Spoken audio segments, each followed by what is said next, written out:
Bonjour, c'est Florine Nian. Je vous ai préparé une nouvelle vidéo pour vous aider à aller vers une vie plus épanouie. Alors aujourd'hui, je réponds à une question qui m'a été posée. C'est une personne qui a identifié ce qu'elle rêve de faire. Elle aimerait en fait s'occuper d'enfants. Elle a identifié une formation pour le faire. Et là, elle est dans une phase de réflexion. Elle a été acceptée aussi dans cette formation et elle est dans une phase de réflexion où elle se dit comment est-ce que je peux faire pour assurer la transition, pour quitter mon job actuel. Et puis elle se dit aussi je j'ai le rêve de faire ce métier, mais ça va pas me suffire à vivre en fait.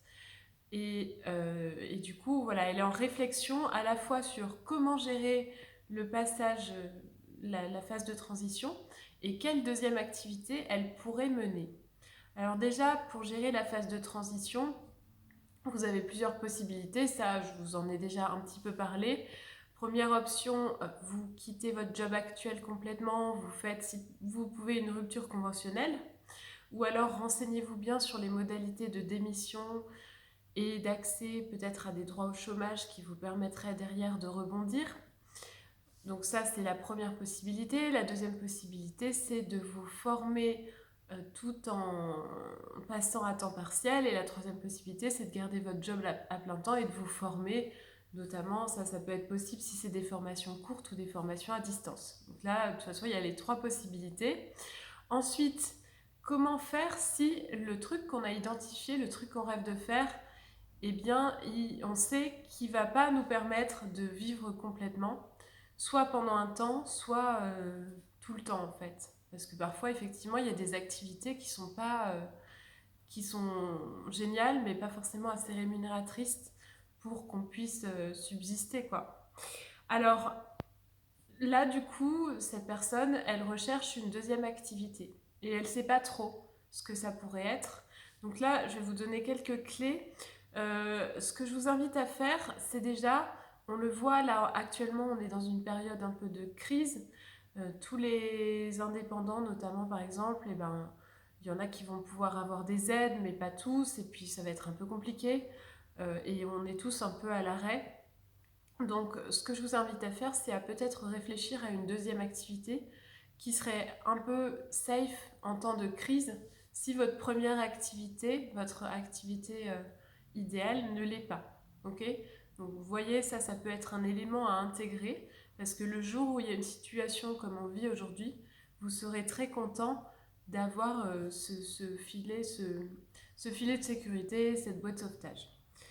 Je vous invite aussi à réfléchir à une activité qui va vous permettre, bien sûr, de gagner de l'argent puisque c'est l'objectif, mais en vous laissant quand même suffisamment de temps et d'énergie.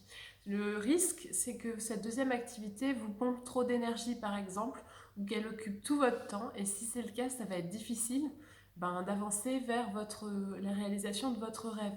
Donc réfléchissez peut-être à ce que vous savez déjà faire, parce que du coup, si cette deuxième activité, c'est un truc que vous savez déjà faire, ça vous demandera un petit peu moins d'efforts. Réfléchissez aussi peut-être à la possibilité, comme je vous le disais tout à l'heure, de passer à temps partiel sur votre job actuel. Il peut être aussi envisageable de faire dans une autre entreprise ce que vous faites actuellement, mais plutôt à temps partagé.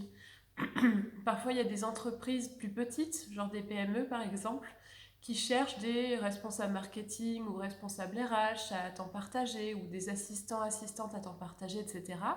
Donc, si c'est le métier que vous occupiez, eh bien, vous pourriez par exemple vendre vos services 2 jours par semaine à une entreprise et en garder 3 pour développer votre autre activité. Ça, c'est un truc qui se développe beaucoup en ce moment.